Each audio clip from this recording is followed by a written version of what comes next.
Show का नाम है लाइफ हो तो ऐसी और सामने परी मैम बैठी हैं।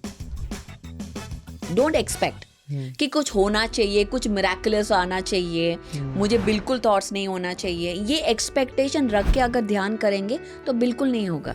हमारे पास बहुत इन्फॉर्मेशन है, न्यूज़पेपर, सोशल मीडिया, बहुत सारी सेल्फ हेल्प बुक्स हैं, लेकिन पर्पस ऑफ लाइफ पता ही नहीं चलता। मैं कहती हूँ भूल जाओ पर्पस ऑफ लाइफ। मैं ये कहती हूँ कि आपको जो अच्छा लगे वो करो आप लाइफ में।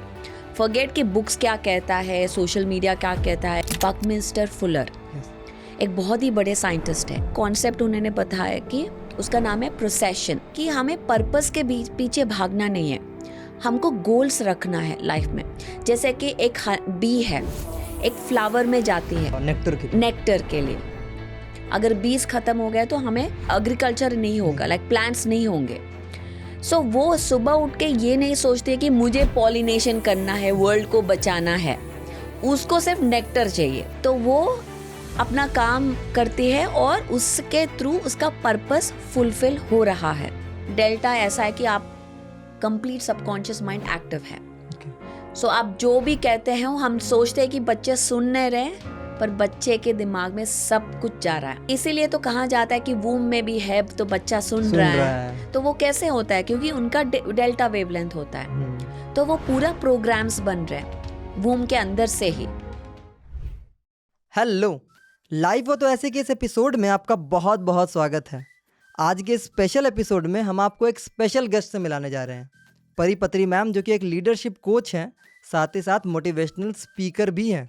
परी मैम मैनिफेस्टेशन के बारे में सिर्फ बात नहीं करती, उन्होंने अपनी भी लाइफ में मैनिफेस्टेशन के साइंस से बहुत कुछ अचीव किया है। परी मैम एक ऐसी पिरामिड मास्टर हैं जो कि पत्री जी के इस कथन को जीती हैं कि स्पिरिचुअलिटी को हमें हमेशा साइंटिफिक पर्सपेक्टिव से ही देखना चाहिए। एक महायोगी के घर में जन्म लेने से एक सोल कितनी इवॉल्व होती है, इस बात का जीता जागता उदाहरण है PSSM ग्लोबल की फाउंडर परी पत्री मैम। चलिए मिलते हैं उनसे और करते हैं उनसे बातचीत।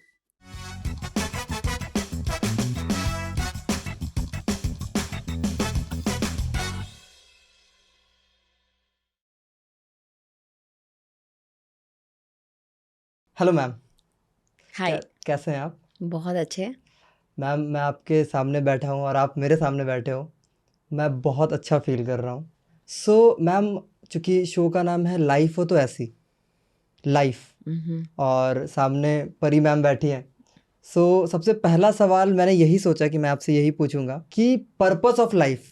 हमारे पास बहुत इन्फॉर्मेशन है, न्यूज़पेपर, सोशल मीडिया, बहुत लोग आकर सजेशन देते हैं, बहुत लोग बताते हैं आप ऐसा करो, आप ये करो, बहुत सारी सेल्फ हेल्प बुक्स हैं, लेकिन पर्पस ऑफ लाइफ पता ही नहीं चलता। लाइफ ख़त्म हो जाती है तब तक नहीं पता चल पाता कि पर्पस ऑफ लाइफ एग्जैक्टली है क्या। तो मैम, ये प्रॉब्लम क्यों है? पर्पस ऑफ लाइफ पता क्यों नहीं है लोगों को? थैंक यू सो मच कि आप मेरे साथ बैठे हैं ये टाइम लेके। और ये पर्पस ऑफ लाइफ एक ऐसी क्वेश्चन है जो उसका आंसर तो मिलेगा नहीं फॉर श्योर, क्योंकि पर्पस ऑफ लाइफ फुलफिल करने के लिए हम लाइफ जीते नहीं हैं। ओके, आई नो ये बहुत शॉकर लाइन है, कॉन्ट्ररी टू ऑल गुरुज जो बोलते हैं कि हमें अपना पर्पस ऑफ लाइफ जानना है, पहचानना है। मैं कहती हूँ भूल जाओ पर्पस ऑफ लाइफ। मैं ये कहती हूँ कि आपको जो अच्छा लगे वो करो आप लाइफ में। फॉरगेट कि बुक्स क्या कहता है, सोशल मीडिया क्या कहता है, गुरुज क्या कहते हैं। आई नो ये बहुत शॉकर लगेगा कि मैं क्या बोल रही हूँ, बट क्योंकि पर्पस ऑफ लाइफ ये बहुत साइंटिफिक कॉन्सेप्ट है। मैं समझाऊँ? जी जी बिल्कुल। ओके। जैसे अगर पानी है, ये मैं ले सकती हूँ। हाँ हाँ बिल्कुल। ये पानी है, राइट? Yes. यहाँ पे मैं एक रॉक डालूंगी जी। अगर मैं रॉक डालूंगी तो यहाँ पे रिपल्स आएंगे, करेक्ट? तो ये जो रॉक डालने का ये लाइन प्लस रिपल्स लाइन, उनका जो एंगल है वो 90 डिग्रीज है, करेक्ट? यस। तो ये होता है पर्पस, ये होता है गोल। ओके। ओके, पर्पस और गोल ये 90 डिग्रीज होता है। ये नेचर में हर एक चीज़ में यही आप देखने को मिलता है कि हर एक जो, जैसे कि अर्थ सन के राउंड रोटेट करता है, करेक्ट, ऑर्बिट करता है। यस यस तो उसका ऑर्बिट और सन का जो डायरेक्शन ऐसे होता है, ऑर्बिट ऐसे होता है और सन का डायरेक्शन ऐसे 90 डिग्रीज। सेम कॉन्सेप्ट हर एक नेचर में देखने को मिलता है। इसको हमने, एक साइंटिस्ट है बकमिंस्टर फुलर, यस एक बहुत ही बड़े साइंटिस्ट है, तो उसमें एक कॉन्सेप्ट उन्होंने बताया कि उसका नाम है प्रोसेशन। ओके तो उसका क्या है कि हमें पर्पस के पीछे भागना नहीं है, हमको गोल्स रखना है लाइफ में। जैसे कि एक बी है, एक फ्लावर में जाती है, करेक्ट, किसके लिए जाती है फ्लावर, एक बी नेक्टर के लिए। नेक्टर के लिए। उसके साथ क्या होता है, पॉलिनेशन होता है। जी। बिकॉज ऑफ बी हम यहाँ को खाने को मिलता है। अगर बीज खत्म हो गए तो हमें एग्रीकल्चर नहीं होगा, लाइक प्लांट्स नहीं होंगे। सो वो सुबह उठ के ये नहीं सोचते कि मुझे पॉलिनेशन करना है, वर्ल्ड को बचाना है, उसको सिर्फ नेक्टर चाहिए। उसका गोल है मुझे नेक्टर चाहिए। तो वो जाके अपना काम करती है। उसका जो हेयर वो जो फ्लावर को टच करती है वो 90 डिग्रीज है। ओके तो वो अपना काम करती है और उसके थ्रू उसका पर्पस फुलफिल हो रहा है। सो हमको पर्पस, मुझे उठ के मेरा पर्पस क्या है, मैं क्या करूं, सोचने की ज़रूरत नहीं है। हमें अपनी गोल्स को रखना है। और गोल्स क्या है, हाँ, उसको जो चाहिए, उसको जो पसंद है वो कर रही है बी, तो वही करना है। मुझे पसंद है कि ये करना, ध्यान सिखाना, वो मेरा गोल है। मैं वो पर्पस भी ऑटोमेटिकली बन गया कि ये गोल के साथ कॉन्शियसनेस बढ़ रहा है। मैं ये बढ़ने के लिए ये नहीं कर रही हूँ, मुझे करना है, ये ऑटोमेटिकली हो रहा है। तो यही कहूँगी कि पर्पस वो आ जाएगा। जब मैंने स्टार्ट किया, मैंने अपना मैं कॉर्पोरेट लाइफ में थी 12 साल, ओके, तब मेरा पर्पस था कि मुझे सबसे बड़ा मैनेजर बनना है, उसके बाद सीनियर मैनेजर बनना है। वो मेरा गोल था। कि मेरा पर्पस क्या था, मेरा पैसा बढ़ाना वो मेरा पर्पस था। तो वो गोल के साथ मैं अपना कि ये सर्टिफिकेशन लो, वो करो, ये करो, कि कैसे मैं अपना गोल को रीच करूं, करेक्ट। ये भागते हुए मुझे फुलफिलमेंट नहीं हुआ। जब आपको फुलफिलमेंट नहीं होता है एक गोल की तरफ, दैट मीन्स वो पर्पस आपका नहीं है। तो आपके फीलिंग्स, आपके इमोशंस आपको गाइड करता है कि ये सही रास्ता है कि नहीं, कि आपको कुछ और गोल करना है। कि अगर मैं वायलिन सीखूं, अगर मुझे उसमें आनंद नहीं मिल रहा है तो वो मेरा है नहीं, पर्पस है नहीं। क्योंकि अल्टीमेटली हर एक का पर्पस ये है कि शेयर करे। अगर आप बड़े म्यूजिशियन हो पर कोई आपको सुन नहीं रहा है तो क्या फ़ायदा, कोई फ़ायदा नहीं है। क्योंकि द अल्टीमेट गोल है सबको वो अपना जो है उनका वो शेयर करे। That is the real fulfilment. कोई भी फिल्म स्टार हो, कोई भी डांसर हो, उनको फुलफिलमेंट तब नहीं मिलता कि जब उनके पैसे आए, वो थोड़ा होता है, but when the audience claps, that is the high.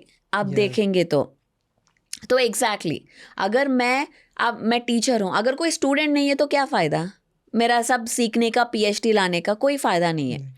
So in the same way the purpose के पीछे नहीं भागना, आप अपना गोल रखिए, आपको जो करना है वो देखिए पहले, आपको जो अच्छा लगता है। ये नहीं कि अरे ये करो तो अच्छा है, ये करे तो फेमस होंगे या पैसा मिलेगा, all that is secondary. So that is my take. Yes yes, thank you so much ma'am. इतने प्रैक्टिकल एग्जांपल्स देकर आपने समझाया, हमें बहुत अच्छा लगा।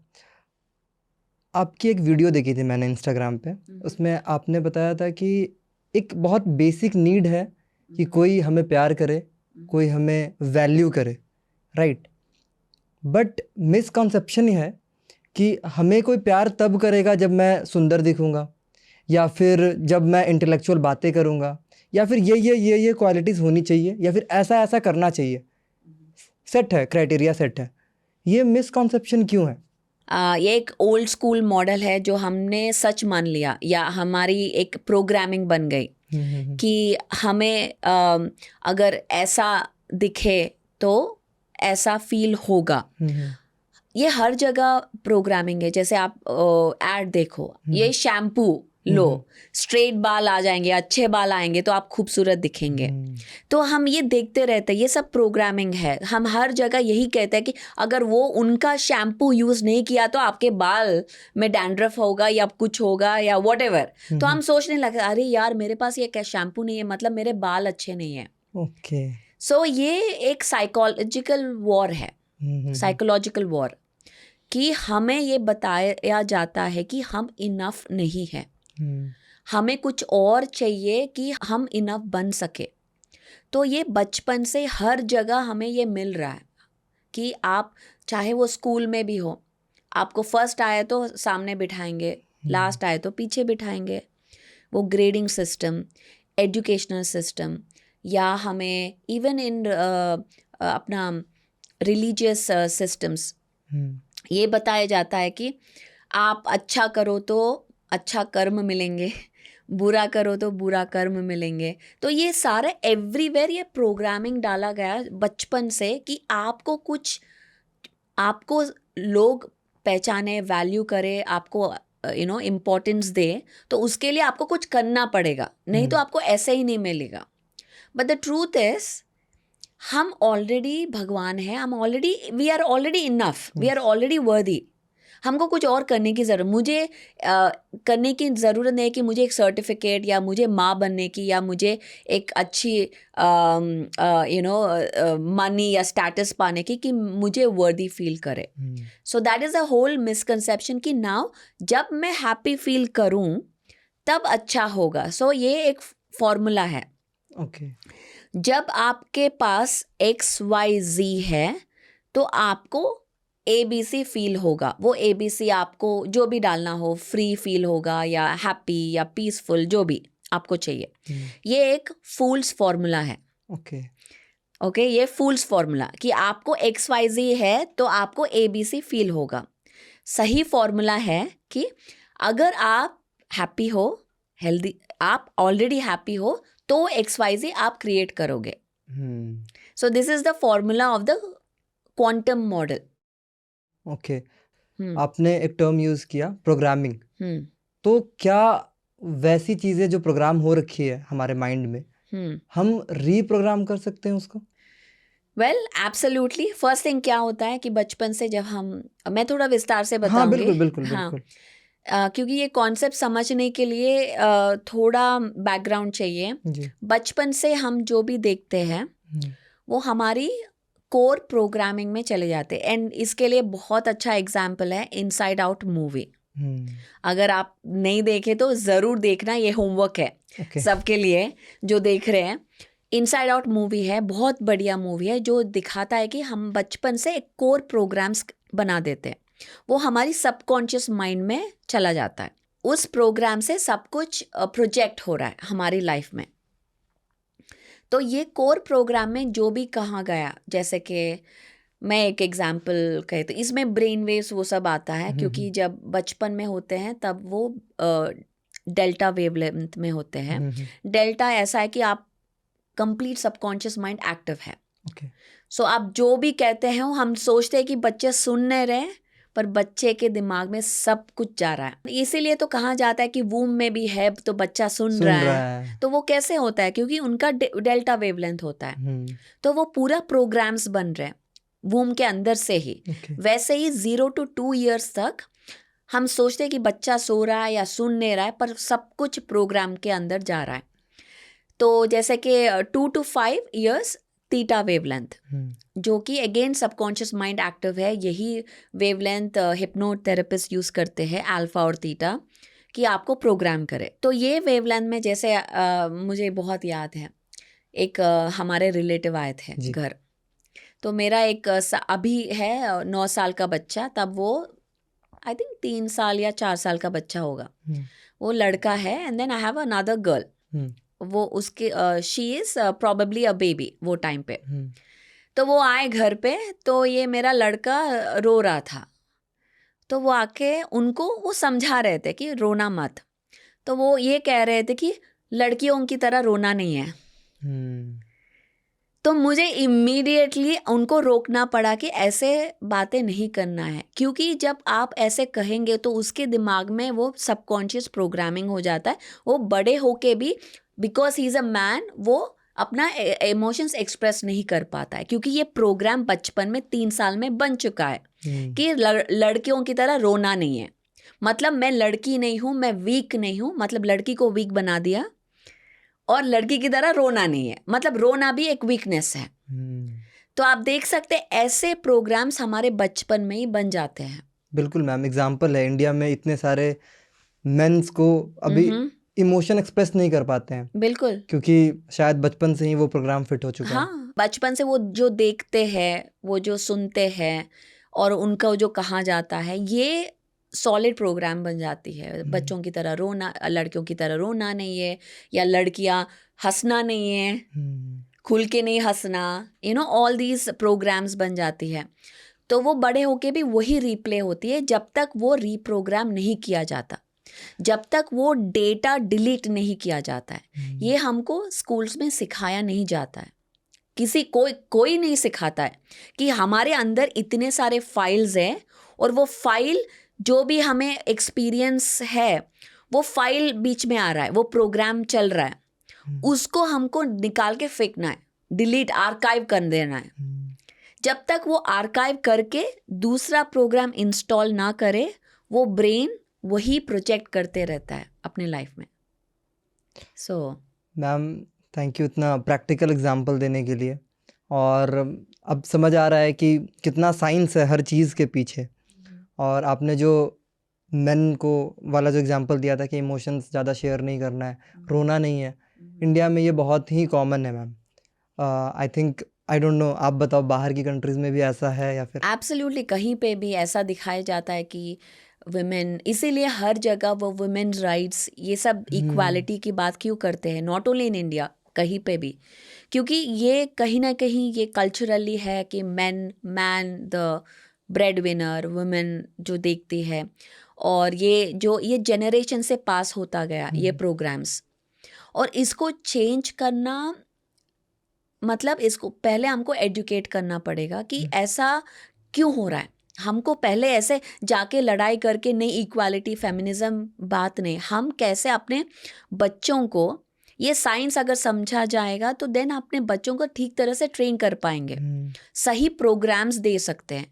कि वो उनकी गलती भी नहीं है, वो अपने बचपन से ये सुनते आए हैं, वो उनको ये प्रोग्राम दिया गया, वो जनरेशन्स डीएनए प्रोग्रामिंग है.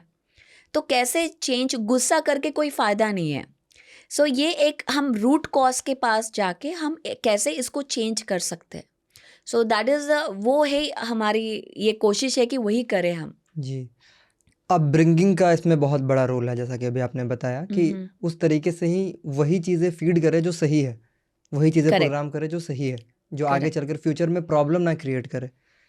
मैम जैसे अभी तो आपने बताया कि ये प्रोग्रामिंग है, इसको हम ठीक कैसे करें? अगर किसी के सबकॉन्शियस में वो फिट हो चुका है वो प्रोग्राम, वो बड़े एज में चले गए हैं, पहुंच गए हैं, तो क्या कोई तरीका है जिससे हम चीज़ें ठीक कर सकें, रीप्रोग्राम कर सकें, या फिर कुछ टिप्स है ऐसे? आई मीन यस, डेफिनेटली कर सकते हैं. ये हमारी गलती नहीं है कि हमें वो प्रोग्राम मिला है, पर ये हमारी as a adult after 12 years, 12 साल के बाद ये हमारी रिस्पॉन्सिबिलिटी बन जाती कि उसको चेंज करें. और कई लोगों को पता भी नहीं है कि इसके वजह से हो रहा है. तो यस, एब्सोल्युटली रीप्रोग्राम कर सकते हैं. हमारी ब्रेन हमेशा इवॉल्व हो रहा है, वो हमेशा, क्योंकि मुझे बताया गया मेरे स्कूल में 90s में कि ब्रेन 12 साल तक डेवलप होता है. बादाम खाओ, दूध पियो, यही बोला गया था कि तब तक डेवलप होता है, उसके बाद नहीं. बट ये कंप्लीट गलत है. ब्रेन मरते दम तक डेवलप होते, मतलब वो चेंज होते ही रहता है. जैसी आपकी थॉट्स हो, आप वैसे रिवायर करते रहते हैं अपने ब्रेन को. तो इसको न्यूरोप्लास्टिसिटी कहते हैं अभी. तो अभी बिल्कुल एडवांस साइंस आया तो हमको और जानकारी मिलने लगी इसके बारे में, तो विच इज़ ग्रेट. तो हमको अभी ये पता चला है कि ये प्रोग्राम्स तो बनते जा रहे हैं, इसका मतलब हमारे अंदर पावर है कि इसको चेंज करा जाए. तो कैसे चेंज करते हैं? हमारी माइंडसेट को थोड़ा, first thing is self awareness. पहले अवेयर होना पड़ेगा कि हाँ आपके थॉट प्रोसेस कैसे है, आपके ये पैटर्न्स क्या हो रहा है। पहले कि अगर आपके लाइफ में एक ही चीज़ बार बार रिपीट हो रहा है तो इसका मतलब आपके अंदर कुछ प्रोग्राम है जो प्रोजेक्ट हो रहा है। हम क्या करते हैं, अगर हस्बैंड पसंद नहीं आया या जॉब पसंद नहीं आया, चलो डिवोर्स कर लो, चलो ब्रेकअप कर लो, या चलो जॉब छोड़ दो, या सिटी बदल दो। इससे हमें लगता है कि हमारी प्रॉब्लम सॉल्व हो जाती है। पर अगर ये कोई भी प्रॉब्लम, एक्सटर्नल प्रॉब्लम का सॉल्यूशन इज इंटरनल, यहाँ पे है। अगर हमारी वायरिंग चेंज करते हैं, मतलब प्रोग्रामिंग चेंज करते हैं, तो ऑटोमेटिकली हमारी एक्सटर्नल सिचुएशन चेंज हो जाती है। सो ये माइंडसेट को पहले रिवायर करना पड़ेगा। तो ये थॉट से शुरू होता है। थोड़ा मैं ये अगेन डिटेली बताऊंगी कि कैसे ये होता है। थॉट आता है, थॉट क्रिएट करता है कोई भी नया थॉट ऑलवेज क्रिएट्स, पर जो डिस्ट्रॉय करता है वो है थिंकिंग। आपको नया एक थॉट आया, अपना बिजनेस, खुद का बिजनेस खोलूंगा, वो थॉट आते ही एक थिंकिंग आ जा रही है, तुम कैसे कर सकते हो, पैसा कहाँ से मिलेगा, कौन तुम पे इन्वेस्ट करेगा, क्या बनाओगे, सब कुछ तो है मार्केट, ये थिंकिंग पैटर्न, ये थिंकिंग आपकी ये बड़े से बड़े थॉट को भी डिस्ट्रॉय कर देता है। तो थॉट्स तो है हमारे अंदर बहुत सारे, इसको हम आइडियाज हम बोलते रहते हैं, यार ये आइडिया तो मेरा भी था, पर आपने कुछ किया क्यों नहीं, क्यों नहीं किया, क्योंकि आपकी थिंकिंग गलत है। तो आप वो चेंज नहीं कर पा रहे हो। तो वो थिंकिंग से आता है इमोशन। तो आपकी जो फील करते हो, फिर आप अरे कुछ नहीं होता यार, हमारे लाइफ में यही होता है, and then you feel frustrated. या आपकी लाइफ में फिर गुस्सा आना, क्यों ऐसा है हमारे, अरे मेरे बाप क्यों मेरे को पैसा छोड़ के नहीं गया। ऐसा सब थॉट पैटर्न, थॉट से शुरू होता है इमोशन, फिर इमोशन से क्रिएट होता है आपका एक्सपीरियंस। तो अगर आपकी एक्सपीरियंस चेंज करना, तो एक एग्जाम्पल, ओके, जैसे कि कंप्यूटर है, आपका कंप्यूटर में आपका ये प्रोग्राम काम नहीं कर रहा जैसे आपको चाहिए, वेबसाइट, ओके, वेबसाइट दिख नहीं रहा है या फास्ट काम नहीं कर रहा है, तो आप क्या करेंगे, उसको ठीक करवाने की कोशिश करेंगे, क्या प्रॉब्लम है। अगर एक वेबसाइट फास्ट लोड नहीं हो रहा है या उसका वो अपीयरेंस आपको ठीक नहीं लग रहा है, ओके, उसका वो कैसे दिख रहा है आपको ठीक नहीं लग रहा है, तो आप नया कीबोर्ड लेके आएंगे? नहीं। उससे कुछ होगा? नहीं। आप नया मॉनिटर लेके आएंगे? नहीं। उससे कुछ होगा? कुछ नहीं होगा। आपको उसका ऑपरेटिंग सिस्टम देखना पड़ेगा, वो चेंज करना पड़ेगा। ये हमारी लाइफ है, यूज़र एक्सपीरियंस, ये हमारी एक्सपीरियंस है। अगर ये एक्सपीरियंस को चेंज करना है तो मेरा शक्ल चेंज करके या मेरा कपड़े चेंज करके या मेरा घर चेंज करके कुछ होने वाला है? नहीं। हमारे अंदर की ऑपरेटिंग सिस्टम चेंज करना पड़ेगा, वो है माइंडसेट। अगर हमारी सोच, हमारी माइंडसेट को चेंज करेंगे तो हमारी यूज़र एक्सपीरियंस चेंज होगा। सो वैसे ही हम रिवायर कर सकते हैं। तो इसके लिए कोई टिप्स कि ये चीज़ हम डेली लाइफ में हम लाएं तो हमारा जो माइंड है वो रीप्रोग्राम हो सकता है, रिवायर हो सकता है, या फिर माइंडसेट जो आपने बताया वो ठीक हो सकता है? I mean yes, of course, बहुत सारे चीज़ है। पहला तो मैं ध्यान कहूँगी, मेडिटेशन। मेडिटेशन एक ऐसी टूल है, टेक्नोलॉजी है जो हमें एक एनर्जी सोर्स से कनेक्ट करता है, जो कि हमें एक ऐसा मौका, स्पेस मिलता है कि कि कौन सा फाइल निकालना है, कौन सा फाइल रखना है, ये हमें एहसास हो जाएगा, ये हमें पता चल जाता है। दूसरा है थिंकिंग पैटर्न्स, जो मैंने कहा ना, जो थिंकिंग डिस्ट्रॉय करता है, तो इस थिंकिंग को चेंज करना पड़ेगा। क्योंकि थिंकिंग के बिना तो हम रह नहीं पाएंगे, तो थिंकिंग तो है ही, उसको कैसे निकालेंगे? तो थिंकिंग को कैसे चेंज करेंगे? तो वी हैव 4 तरीके के थिंकिंग है। डिजास्ट्रस, मतलब ये थॉट आया कि बिजनेस चालू करना है तो इमीडिएटली डिजास्टर, सब पैसा बर्बाद हो जाएगा, कुछ नहीं मिलेगा, रोड पे आ जाएंगे, ये डिजास्टर्स थिंकिंग है। वहीं पे वो थॉट खत्म, थॉट तो खत्म, बरी, उसका फ्यूनरल भी हो गया उधर ही। तो वो है डिजास्टर्स थिंकिंग। तो अगर आपका डिजास्टर्स थिंकिंग है तो ऑब्वियसली आपका एक्सपीरियंस भी वही आपको दिखेगा। सेकंड है नेगेटिव थिंकिंग। अरे अगर बिजनेस चालू करेंगे तो क्या होगा, आई डोंट नो सब मिलेगा कि नहीं, ये होगा, ये डाउटफुल रहना, ये नेगेटिव थिंकिंग। यस। तो अगेन आपको वैसा ही एक्सपीरियंस मिलेगा। थर्ड है पॉजिटिव। चलो शुरू करते, देखते हैं क्या होता है, मे भी हो सकता है, ट्राई तो करें। ये positive thinkers, most of the people positive thinking में रहते हैं कि चलो कुछ करते। पर मैं कहती हूँ ये ओल्ड पैराडाइम है, ओल्ड स्कूल है। ओके। आज के ज़माने में है miraculous thinking. Okay. Miraculous thinking ये होगा, जैसे कि मिराकुलस थिंकिंग ऐसा है कि आपका माइंडसेट देखना। मैं बोलूँ कि आपको एक आइडिया आया, मैं बोलूँ 75% मार्केट तो सैचुरेटेड है इस चीज़ का। तो अगर आपके पास मिराकुलस माइंड है तो आप क्या कहेंगे, अरे मेरे पास 25% चांस है, इसका मतलब अभी भी सैचुरेट अभी भी नहीं हुआ, तो मैं आ सकता हूँ इस मार्केट में। यस। तो आप वो देखेंगे जहाँ पे पॉसिबिलिटी है, जहाँ पे अपॉर्चुनिटी है। तो सारे जो सक्सेसफुल बिजनेसेस अपॉर्चुनिटी देख के पैदा हुए हैं। तो आपका जो अटेंशन फोकस वहाँ पे जाएंगे, और ये भी साइंस है। क्या है, जहाँ पे आपके फोकस जाएगा वो आपका एनर्जी वहाँ पे जाता है, आप वो उसको एनर्जाइज करते हैं, वो क्रिएट करते हैं आपके लाइफ में।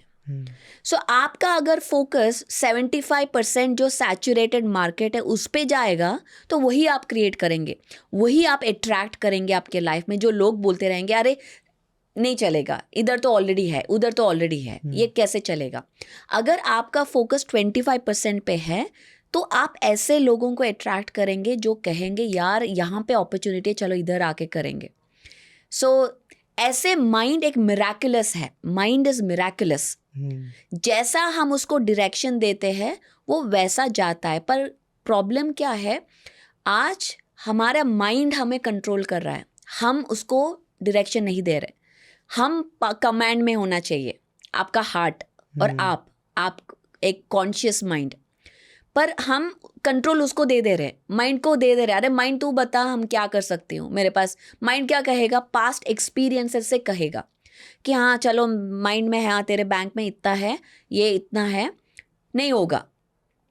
तो माइंड का सुनोगे आप तो हाँ नहीं होगा यार, प्रैक्टिकल सोचो, प्रैक्टिकल सोचो। ये बात मुझे बिल्कुल पसंद नहीं है। प्रैक्टिकल सोचो मतलब प्रैक्टिकल एक फियर का मास्किंग है और एक नेगेटिव और डिजास्टर्स थिंकिंग का मास्किंग है, मिराकुलस बिल्कुल नहीं है। अगर आप प्रैक्टिकल सोचो, ये नहीं करना है, आप डिसाइड कर लिया तो आप तो उधर ही यू गिव अप। अगर आपको कुछ चाहिए तो आप कर सकते हो एनीथिंग, पर आपको सही थिंकिंग, माइंडसेट और सही एक एक्शन लाइक एनर्जी अगर आपके पास है तो ऑब्वियसली वो एनर्जी कहाँ से आता है, वो इन्फिनिट सोर्स एनर्जी, वो है ध्यान के द्वारा। जब हम ये, क्योंकि एक थॉट को पावर चाहिए, वो पावर कहाँ से मिलता है, वो एनर्जी, नॉर्मली एनर्जी कहाँ से मिलती है हमको, खाने से वो मेटाबॉलिज्म, कैलोरीज बनती है, और सोने से। हम अच्छे से सो नहीं पाते। हम कितने लोग ऐसे उठते हैं कि हाँ चलो मैं आज I am ready to take over the world, we are like ऐसे उठते हैं, ठीक से सोते नहीं है रात भर, आज फिर काम पे जाना पड़ेगा, आज फिर जॉब। एग्जैक्टली, उठते ही वो फेसबुक देखना, इंस्टाग्राम देखना, रात को सोने से पहले देखना, वो हमारे, वो एक पूरा एक स्टोरी है कैसे वो अपने माइंड पे काम करता है, विल डिस्कस। बट ऐसे सोते हैं। खाना भी कितना न्यूट्रिशन खाते हैं हम, कितना उसमें है न्यूट्रिशन वैल्यू या प्राणा, जो एनर्जी जो हमारी इस हमें एक लाइफ फोर्स देता है। हम इंडिया में हम सबको पता है आयुर्वेदा, प्राणा, लाइफ फोर्स। खाने में न्यूट्रिशन हो सकता है, पर अगर लाइफ फोर्स नहीं है तो वो खाना डेड खाना है। वो एनर्जी सीरियसली नहीं देता जो आपकी थॉट को पावर दे, आपको थॉट को एनर्जी दे। क्योंकि आपके अंदर इनफ लाइफ फोर्स नहीं है, तो आपके पास बड़े थॉट भी हो, उसको सस्टेन, उसको मोटिवेटेड रहने के लिए आपके पास एनर्जी नहीं है, वो ख़त्म हो जाता है। क्योंकि आपका एनवायरनमेंट सपोर्ट नहीं करता, बिकॉज आप आपके एनवायरनमेंट पे डिपेंडेंट है। आपके दोस्त सपोर्ट नहीं करेंगे, फैमिली नहीं करेंगे, तो क्या होगा, अरे यार मैं, कितने लोग आके मुझे बताते पर ये मेरे फैमिली मुझे सपोर्ट नहीं करता है ध्यान प्रचार के लिए, ध्यान के लिए, तो मैंने ये कर नहीं पा रही हूँ, मैं मोटिवेट नहीं हो पा रही हूँ, क्योंकि उनको वो बाहर से ढूंढ रहे हैं उनकी एक्सटर्नल पावर। अगर आप वो पावर इंटरनली एक्टिवेट कर देते हैं तो आपको बाहर की ज़रूरत ही नहीं है। कोई भी नया बिजनेस देखिए, मैं भी जब मैंने बिजनेस शुरू किया, बिजनेस मतलब मैंने एक कंपनी शुरू किया था, वुमेन्स एम्पावरमेंट कंपनी, उसका नाम है कॉस्मिक मून, अभी भी है वो। तो मैं उसके थ्रू वुमेन को कोचिंग करती हूँ, जैसे कि सबकॉन्शियस रिवायरिंग कैसे करना है, कैसे आपकी एनर्जी वाइब्रेशन को बढ़ाना है, क्रिस्टल्स के बारे में, एनर्जी टूल्स के बारे में, वो सब मैं करती हूँ। जब मैंने वो किया तब मेरे पूरी फैमिली में कोई ऐसा कुछ काम किया ना, सब इंजीनियर्स, डॉक्टर्स, ऐसा ही है, किसी को कुछ पता नहीं है ये कैसे करना है। तो मैं अपने आप या मेरे दोस्त सर्कल में भी सारे आईटी लोग हैं। सो जब मैं ये कर रही हूँ, सब लोग थोड़ा डिस्करेज करते हैं, उनको समझ में नहीं आता कि ऐसा नहीं करना चाहिए, या ऐसा क्या होगा, ऐसा नहीं होगा, इट वोंट बी सक्सेस, इतना अच्छा जॉब छोड़ रही हो, क्यों ऐसा करना, ऐसा मुझे सब डिस्करेज कर रहे हैं। पर मेरी अंदर इतने वो थॉट शक्ति या वो लाइफ फोर्स, क्योंकि मैं ध्यान करती थी और करती हूँ, कि मैंने डिसाइड कर लिया कि नहीं, मुझे ये करना है, ये मैं करूँगी। मैं जाके फिर ढूंढने लगी हूँ बाहर कि कौन मुझे हेल्प करेगा, कौन कोच है। तो मैं सारे कोचेस को हायर किया कि मुझे एक बिजनेस कोच है, एक स्ट्रैटेजी कोच है, एक माइंडसेट कोच है, कि मुझे हेल्प करे, क्योंकि कोई भी नया गोल अगर आपके अंदर है, आपके पास है, उसके लिए आपको एक नया वर्जन क्रिएट करना पड़ता। अभी कृष्णा है, कृष्णा पॉडकास्ट होस्ट कर रहा है जी। ना अभी अगर आपको एक नया गोल, आपका नया गोल क्या है? फेस्ट होस्ट करना। फेस्ट होस्ट करना, एब्सोल्युटली वंडरफुल गोल। तो अगर आपको एक फेस्ट होस्ट करना है तो उसके लिए आपको एक नया कृष्ण का वर्जन क्रिएट करना पड़ेगा, क्योंकि आपको और आपका माइंडसेट को रिवायर करना पड़ेगा। अगर कृष्णा उसके बाद एक बुक लिखना चाहता है, एक ऑथर बनना चाहते हैं, तो उसके लिए एक नया वर्जन, यही वर्जन से वो नहीं क्रिएट कर सकते। उसके लिए आपको माइंडसेट बदलनी पड़ेगी, एलिवेट करनी पड़ेगी। अगर आपको मोटिवेशनल स्पीकर बनना है, स्टेज के सामने 10,000 लोग खड़े और आपको बात करनी है, वो भी यूथ इंस्पायर करना है, तो आपको वो गोल फुलफिल करने के लिए एक नया वर्जन क्रिएट करना पड़ेगा। तो ये वर्जन क्रिएट करने के लिए पहले आपको माइंडसेट रिवायरिंग, आपकी एनर्जी अलाइनमेंट होनी चाहिए, फ्रीक्वेंसी अलाइनमेंट। जब वो होगी, इमीडिएट, वो नेक्स्ट महीना हो सकता है, कल हो सकता है, 3 साल के बाद हो सकता है, टाइम इररिलेवेंट है, वो फ्रीक्वेंसी है। जब वो फ्रीक्वेंसी में आ जाएंगे तब इमीडिएट हो जाती है। तो ये ऐसे आप अपने गोल्स को सक्सेसफुल बना सकते हैं, और आप अपना प्रोग्रामिंग भी करते हैं वैसे। जी मैम, आपने अभी मेडिटेशन की बात की, ध्यान की बात की। ध्यान में एक बहुत ही, मैं यूनिक कुछ नहीं पूछ रहा हूँ, बहुत ही कॉमन क्वेश्चन है, बहुत ही कॉमन सब लोगों का कहना रहता है कि थॉट्स बहुत आते हैं, बहुत थॉट्स आते हैं, नहीं कर पाता हूँ ध्यान, थॉट्स आ रहे हैं, थॉट्स आ रहे हैं। तो उनको आप क्या बताना चाहेंगे? क्योंकि थॉट्स तो आते ही आते हैं, जाते हैं, आते हैं, जाते हैं। तो बहुत लोग बोलते हैं मैं फ़ाइट करता हूँ थॉट से, बहुत लोग बोलते हैं नहीं मैं लेट गो करने की कोशिश करता हूँ, बहुत लोग बोलते हैं कि अगर मैं आधे घंटे ध्यान करने बैठता हूँ तो 1 या 2 मिनट ध्यान रख पाता है। तो आपका क्या कहना है इस बारे में? मेरा ख्याल है कि वो रॉन्ग चीज़ पे फोकस कर रहे हैं, क्योंकि हमारा फोकस थॉट्स पे नहीं है, हमारा फोकस है ब्रेथ पर। थॉट्स आना सहज है, वो नॉर्मल है, पर उसके साथ एक थिंकिंग, वो बह जाना, वो नहीं करना है। एक थॉट आएगा, चलो बहुत देर हो गया, कब उठूंगा, थॉट आया, थॉट आने के बाद उसको एक्नॉलेज करके, चलो थॉट आया, okay very good, thank you thought बोल के वापस ब्रेथ पर आ जाना है। ऐसा नहीं ओके पैर दुख रहे, टाइम क्या हुआ। ये अगर आप कंटिन्यू करेंगे थिंकिंग, तो आप अपना गोल से आप नहीं, तो आप ब्रेथ के साथ नहीं है। तो गोल है थॉट्स को खत्म नहीं करना, वो गोल नहीं है। थॉट्स तो आते रहेंगे, मुझे अभी भी थॉट, मैं बचपन से कर रही हूँ, अभी भी थॉट्स आते हैं। तो ये कोई गलत बात नहीं है, थॉट्स आएंगे। अगर आप आज ध्यान में बैठे हैं तो आज अगर आपको 50 थॉट आते हैं आज, जी। तो कल आपको 49 थॉट्स आएंगे। हम्म, तो वो थॉट्स धीरे धीरे धीरे खत्म होते हैं, एकदम नहीं। तो एक थॉट और दूसरे थॉट के बीच में जो स्पेस होता है, उसमें हमारी एनर्जी, ऊर्जा आती है हमारे अंदर। तो वहाँ पे ये जो वो स्पेस जो है वो एम्प्टी स्पेस है, वही है एम्प्टीनेस। ओके। ऐसा नहीं कि पूरा टाइम जीरो, एक थॉट ही नहीं होता है, ऐसा किसी को नहीं होता है। तो वो एक्सपेक्ट करना ही छोड़ देना है। डोंट एक्सपेक्ट कि कुछ होना चाहिए, कुछ मिराकुलस आना चाहिए, मुझे बिल्कुल थॉट्स नहीं होना चाहिए। ये एक्सपेक्टेशन रख के अगर ध्यान करेंगे तो बिल्कुल नहीं होगा, आप निराश ही हो जाएंगे। तो आपको पहले अपने आप को जज करना बंद करना है कि मैं अच्छा ध्यान कर रहा हूँ या बुरा ध्यान। ध्यान ध्यान है, वो अच्छा या बुरा नहीं होता है। सो आपको बस ध्यान पे फोकस करना है, आपके ब्रेथ पे फोकस करना है। Okay ma'am.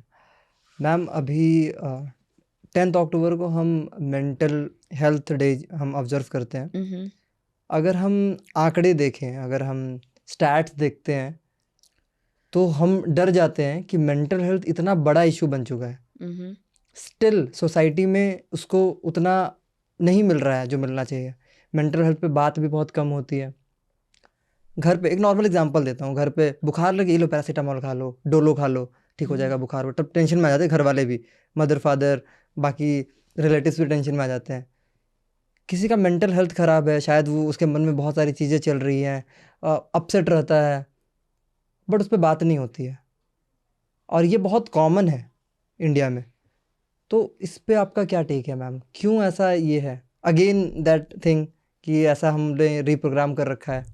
I mean, वो भी है। और हमें ये हम इतना अपने बॉडी को, अपना बॉडी हेल्थ को लेके हम ऑब्सेस्ड है। ऑब्सेस्ड नहीं, लाइक हम उसको उतना इम्पोर्टेंस देते हैं। देखिए हमारे अगेन गोइंग बैक हिस्ट्री, हम जहाँ से आए हैं, हमारी कंट्री का देखिए 80 इयर्स हुआ इंडिपेंडेंस आके, करेक्ट? तब तक हम किसी के अंडर थे। 80 इयर्स से इंडिपेंडेंस आने के बाद फिर भी नेक्स्ट फ्यू इयर्स या नेक्स्ट 40 इयर्स भी समझो आप एक सर्वाइवल में थे। 60s 70s पैसे नहीं है, पैसे नहीं है। 80s 90s भी समझो, आफ्टर 2000 चेंज होने लगा है कि लोगों को पास पैसे आने लगा है। यस। पर तब तक एक सर्वाइवल मोड में थे। तब तक हमारे पास इतना है ही नहीं कि हम दिमाग के बारे में सोचो। अरे चलो एटलीस्ट सर्वाइव तो कर ले, पैसे तो आले, खाना तो मिले, एक घर तो हो। यस। वही था हमारा सोच, करेक्ट? तो तब तक हमारे पास इतना लग्जरी भी नहीं है कि दिमाग के बारे में सोचो, या उतना है नहीं।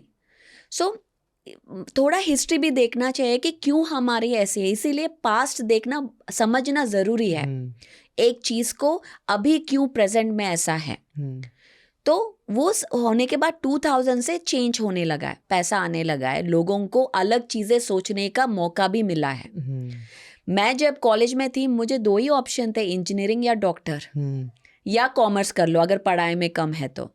उससे अलावा कोई ऑप्शन नहीं था, मतलब कोई बताता भी नहीं था। पर अब देखो आप, कितने सारे ऑप्शन है, आप कुछ भी कर सकते हैं, एक यूट्यूब स्टार बन सकते हैं।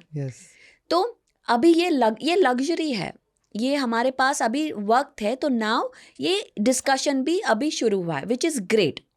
तो ओल्डर जनरेशन को क्यों समझ में नहीं आ रहा है? बिकॉज उनका अगेन ये उनको कभी सिखाया नहीं गया। अगर मेरे बच्चों, फॉर एग्जाम्पल मेरे बच्चा है, वो नीचे गिर गया, ओके, उसको कुछ लगा, वो आके मेरे पास रोएगा कि मम्मा पेन हो रही है, पेन हो रही है। अगर मैं कॉन्शियस नहीं होती तो मैं बोलती, अरे चल ये थोड़ा इतना ही तो गिरा है, चल चल ऐसे करके चलो, राइट? वही बोलते हैं हम। बट अगर सोचे उसके दिमाग के हिसाब से वो बहुत बड़ा चोट है, ओके?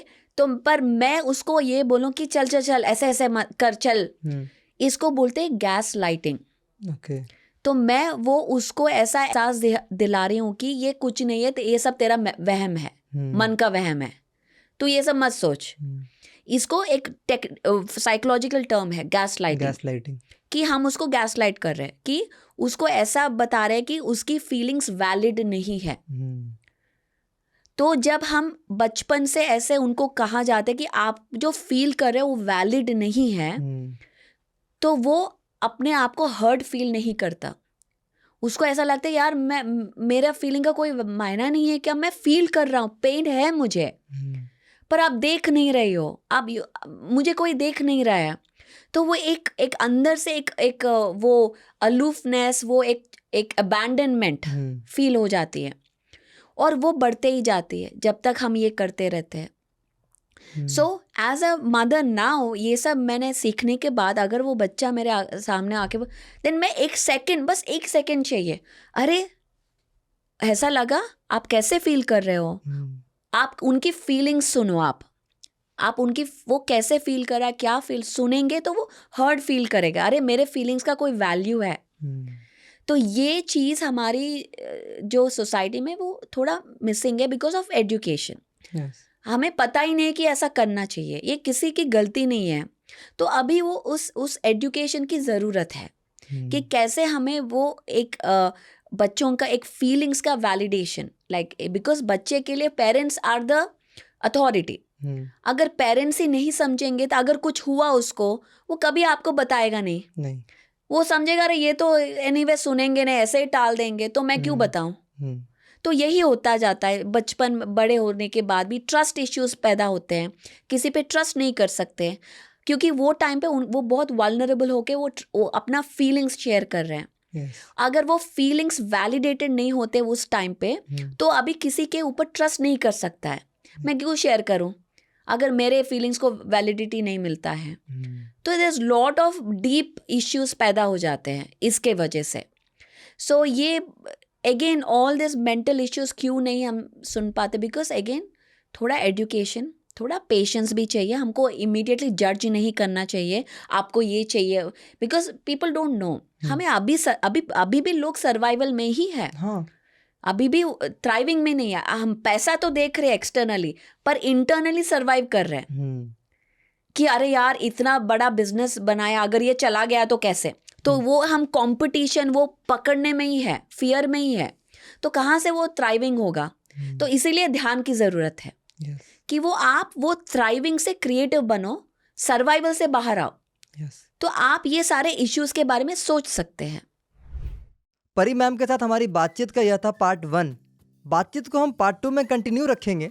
तब तक के लिए अगर आप ये एपिसोड टीवी पर देख रहे हैं तो आप हमें यूट्यूब पर भी सब्सक्राइब करें, और अगर यूट्यूब पर ही देख रहे हैं तो हमें अन्य सोशल मीडिया प्लेटफॉर्म्स पर फॉलो कीजिए। तब तक के लिए याद रखिए कि हमें ज़िंदगी काटनी नहीं, जीनी है, और ऐसे जीनी है कि लोग बोले लाइफ हो तो ऐसी।